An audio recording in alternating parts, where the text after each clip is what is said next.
Yes, no. Aha. Yeah, kind. If you say me or Genesis woman, it's Duba. Most say woman is kind. It's Duba. It's here a year Duba. That is Genesis chapter 11. Verse number 1 going. Aha. A TV has a Babel about 10. Babel, some men are equally your margin say or more come up no mercy. I sorry that I am ready. It means say and kabom anya juma e krono en kabom anya juma enya ade ade mo person mo ye no mo betima ye aye but me kasafa joy ho eno na me de toto sa Babel no Babel ni jira de ma sorry dan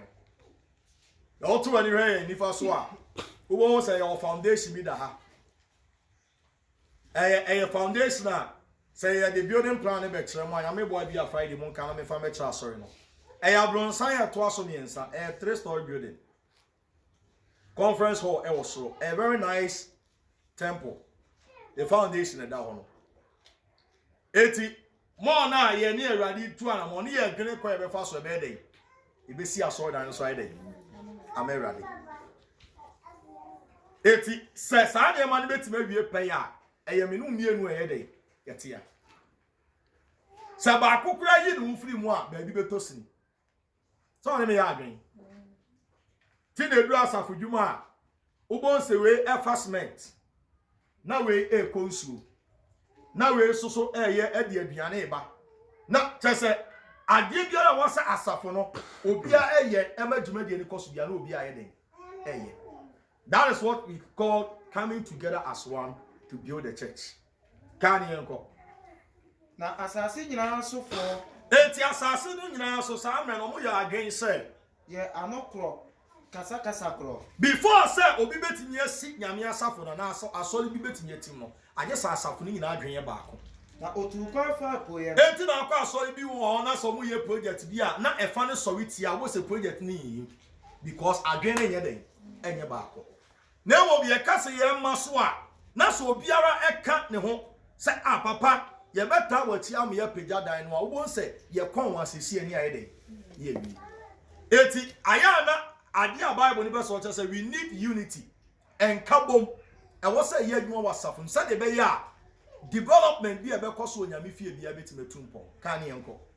ohun asase tan bi wo Shinar asase so sa me no budu na asase no na bibia ni asase no so kan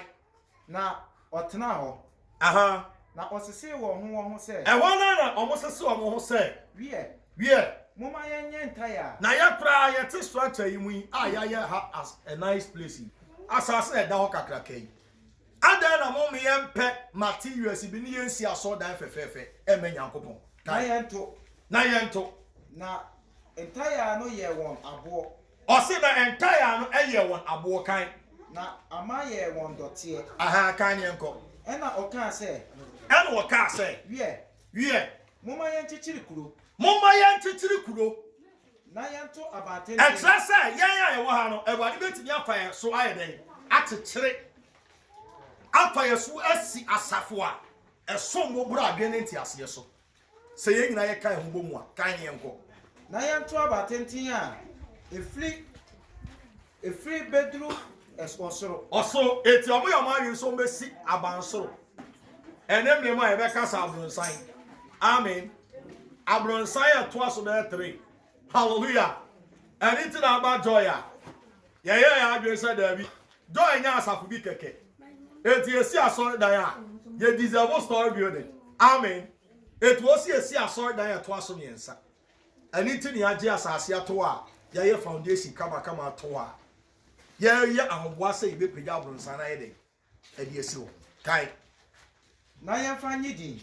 den enjidin aha na asem no wo o se na yemfa nyidin na yanhweti asase nyine ka ekroma asori dan di esi a wo hu asori dan we die uwura wa otum say yes wo wura asori dan no se wo kwasa asori ni bia wo na aye me mare ko uduru ha wo bon se ho aye den akenya wo because wo de na ekọ nyina wo hwesa the air condition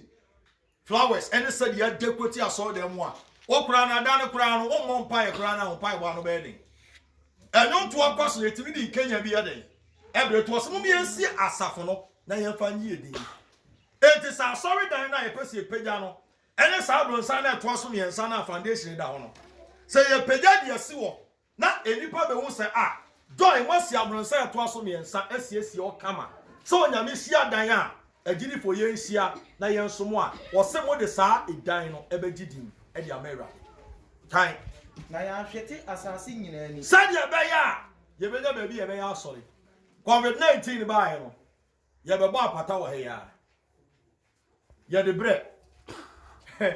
sa me na ba ya asori na wusuro the story am catch on so ma say na ye be kwa akwa ya asori say hey papa be de na so say ye bi atum school dey asori ya sa block say anya asori school me na sa na tie dia ye wa asase wo eni yin e kan ubom ye kutwa nwia eni ye be samo kan eni ye be ya apata wa Yakupon will say, some enough physical money in the hodie, but ya adwin say ye be kan won bom as ya sorry the nti no man ya hode me yetimi ye. Amen. Eti na bra asafune kan won bom. E wo djumadi bi mu no nyame enu nyamo ye kese. Eno de be ma vision a e wo asafune mu atima den awie pay. Na mo si edi djumadi bi say ye biribi apagya asafune si wo. Na ekoba se efa no adwene entime nkopede a emma onyankopon botan na wo ma asafune ntime nyeden amen hallelujah anitina osofo bia wo ye nyame adwuma bia ne se obiodi administration na opesa asafune tima ope administration a o ma adwene baako as wo de adwene bi ba na asafune mpagya mu a o mu nyina ye den esomu emadwuma de ni tumpon hallelujah etino o se ye kan wo boman ye den. Yes, we cannot build a church without the consent of the church members. Yet to be so nyame sorry dino. Abra asafoma no so enkenya omo e wa asafo dwumadi mu. Eduma bi e kase e be ye project a. Obo so beba na osofo ne elders nkwan e wa around. Umbe hu asori baba akokra so wo ha. Amen. In the following week ni e beba asori mo na asori dan mo ayema. Na ta say edu say ye asafo dwumadi a asori ma ne ma. Na ebeden yetimi akabom apagya abronsan na siwo. Amen. And something be owa mercy form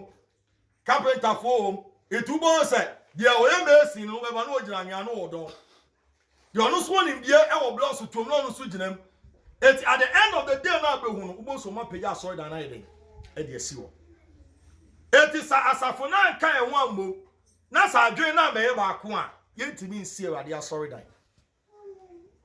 Sawade ka cho nyame di fo no kwaso won si aso dan no anu a ejina me no wumie no so eni betimi aye osofo nko entime nye asore ban nko entime nye eda nko entime nye enyotofo nko entime nye agese nyina aye den that kan ho abom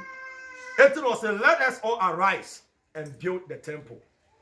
ye nyina ye kan ho abom ni ye siw nyankopon de asafo no kan ye nko na Awurade sane be hwe kuro ni Bible say Yankopon te so no hu kwan yankofo na eni asia bere a omusi dan ne ba no. No se da bi. Sama ampe bibia anya a. Se de omusi pagya dan dia hwa mete wa no maba betuma free heaven ya. Because baby a unity wo bia no, ahokekan ye den. E wo ho. Baby a unity wo bia ni development so kwaso. Because ade bia wo besusu bia na edwane. Na enyini. Esan se enkabom ye den. E wo asafo ni mu. Kan ye nko. Ni abatenti anipa ma na eto. Eti na make asa yenya ntam ye me ye bibia nya so mbesi abronsan na beto ye kan. Na Awurade kan se. Ana Awurade kan se. Hwe. Oman baako. Aha. Oso omo ye baako. Omo ye baako bi Yakobon hu se omo adwan ye baako. Na won nyina kasa. Ena se nipa bebere so adwen me ye baako a. Na omo kasa ne koye baako. Na chese de omo ye bia omo te de omo ye ase. Bibia na obetimi esi omo kwan. Ti sa na Awurade hwe se e wo sa asafo ne ye. Eti abribi ebe ya adwesi epegyo nyame asori dan no. E wo se asafo ni nyina de o ma adwen ye den. Eba. The pastor cannot build the church alone. Ebia no sofo na ni so ade hu so say obeye mansion kese bi asiwo. But sa asori ma no enya ahofama ene a okeka ne wo dobi amfa nsomu a entimi nwie peye.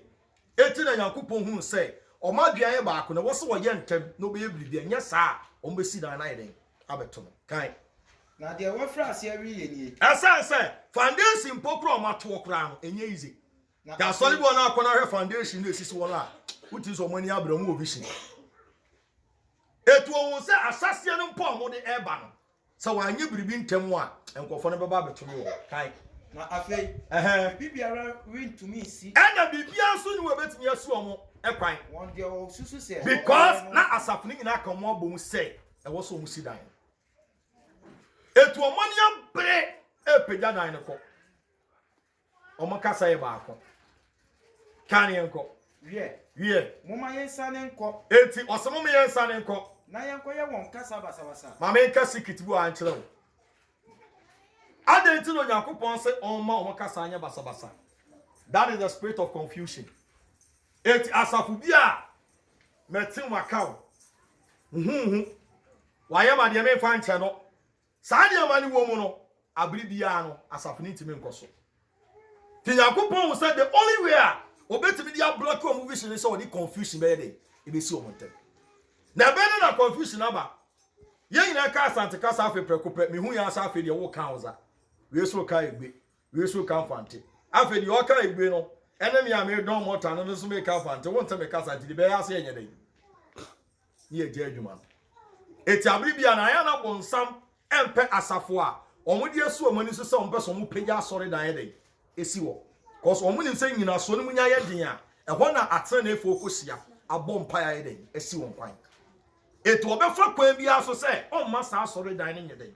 ebesi wo ti na akokuro bi so na so mu si asore dan a asore dan ba kwa ye esie ne betima di be 40 years kwa court ni ye de kwa hivie ni ye di wura enso be he mu na nkasa ase na problem bi eni so manson because asem no a nyame kan ye say wo si na asore dan omo mpese be ye adwuma asore dan so nyesu wo say kim ahomone ho be kire wo hallelujah it asafu bi entimi nkoso no there is confusion na cha say entity mo ne papa mu ye den eba and into the was asole ni nyina ye kan ho bom afi program e koso empire ba eye adwuma ye program ye nyina be kan ho ye den abo ni amampa bo na no aye den ye kase ye asafu dwuma nso a ma me won tena ofie obeba na sofo na ma same mpaboa na ma same working uniform onso afa wo de no aba ni ye nyina ye gina mi ye den ni ye ni beba ye wo so ni aye den ni aye wi sa na ba de hwe efra asafu no hallelujah eti ade ba akwa me person me de hye wutim ena no pɛ sɛ abri biara ye be kasa ede afa empeja anasa asafo no sɛ ye peja asafo na si wo etwa sɛ wo do ho ye den esi because without the church members there is no church asori no any more amotia eti sɛ mumu ni wa asori dan no so ni ho asori dan so ni wa members bi anya den eni ti na wo se ye kan ho ye den ebom na ye peja asafo no ye den esi wo sɛ ya adwen be ye ba ko a achakura no fie mienu miensa afọ obohunu no nyame ani munyama ye den aye kese na asori no etre afọ obohunu na eda akoduru baabi na obie branch na emu tre because enkabom ye den eye adwuma wa asafo no e wade wo isra ọma akoma emutie na ọma ye adwen kro sɛ de be betimi apagya na asafo na ye den esi wo ahye ne dia ninyam e wade onye okese ye wate ewo akoma pa wo de tai onyame dwumadi achi shalom peace bye bye